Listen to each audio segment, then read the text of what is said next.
Assalamualaikum warahmatullahi wabarakatuh. Bapak, Ibu, dan guru-guru hebat, mari kita bersama-sama mengenal, memahami, dan merefleksikan merdeka belajar dalam proses pembelajaran kita. Berdasarkan pemikiran dari Ki Hajar Dewantara, dengan merdeka belajar ini diharapkan siswa kita akan menjadi siswa yang mampu mengembangkan potensinya secara utuh, menjadi manusia-manusia hebat di masa-masa yang akan datang dan membentuk peradaban sesuai dengan kearifan bangsa kita sendiri. Bapak Ibu yang kami hormati, Bapak guru hebat, mari kita bersama-sama sekilas memahami tentang merdeka belajar berdasarkan gagasan dari Ki Hajar Dewantara. Langkah yang pertama adalah kita sebagai pendidik harus memahami peran kita sebagai pendidik untuk mampu menyelaraskan potensi yang ada pada siswa sesuai dengan kebutuhan siswa secara individu maupun sesuai dengan kebutuhan zamannya.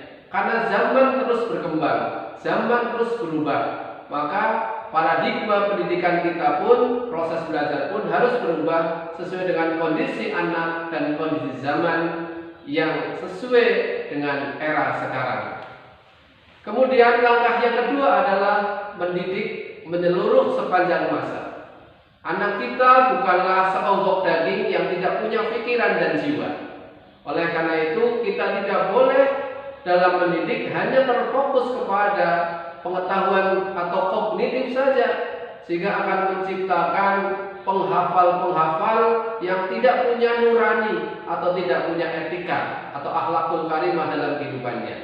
Oleh karena itu kita bangun raganya, kita bangun jiwanya, kita bangun akalnya sepanjang masa agar anak didik kita menjadi orang-orang hebat yang punya keseimbangan, yang punya keutuhan dalam kepribadiannya dalam menghadapi tantangan-tantangan di zaman yang akan datang. Kemudian langkah yang ketiga, mendidik sesuai dengan kodratnya. Kodrat sebagai anak itu ada kodrat alam dan juga anak yang hidup dalam lingkungan, maka harus ada kesesuaian dengan kodrat zamannya. Kodrat alam yang dimiliki anak-anak berbeda-beda.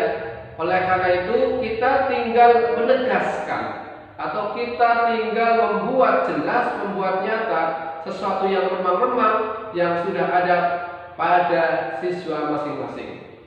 Siswa bukanlah seperti kertas kosong yang tidak ada tulisan apa-apanya, namun tulisannya masih buram atau masih belum jelas. Maka tugas kita dalam mendidik anak-anak kita menegaskan garis-garis atau tulisan-tulisan yang tidak jelas ini menjadi jelas dan nyata dengan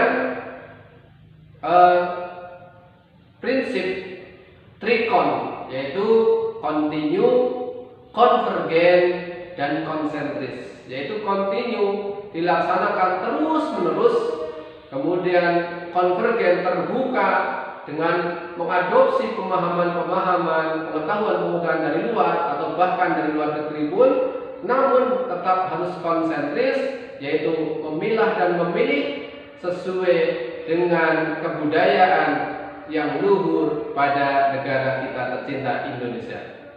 Kemudian langkah yang keempat adalah mendidik budi pekerti.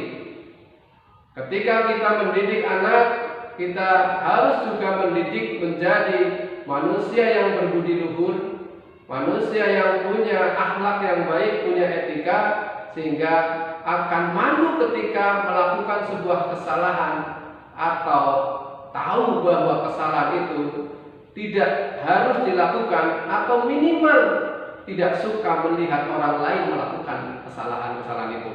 Itulah etika budi pekerti yang harus dikembangkan agar manusia Indonesia itu mempunyai akal, budi, dan pekerti yang luhur. Kemudian langkah yang kelima dalam merdeka belajar adalah pendidikan yang menyelamatkan dan membahagiakan. dalam menyelamatkan siswa atau anak didik kita ketika proses belajar mengajar, maka ciptakanlah suasana yang nyaman, suasana yang humble, suasana yang hangat sebagai keluarga, sehingga anak tidak tertekan. Dengan kondisi nyaman ini, maka kreativitas anak pun akan semakin berkembang. Kemudian akan ada suasana menyenangkan, sehingga timbul rasa bahagia ketika belajar, ketika bermasyarakat, bahkan nanti ketika hidup di masa-masa yang akan datang.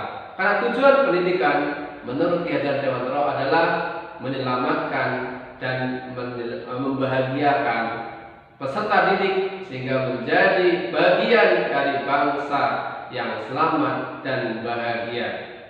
Mari merdeka belajar, mari merdeka bernalar, mari menuju kehidupan berbangsa dan bernegara yang lebih baik melalui pendidikan. Assalamualaikum warahmatullahi wabarakatuh.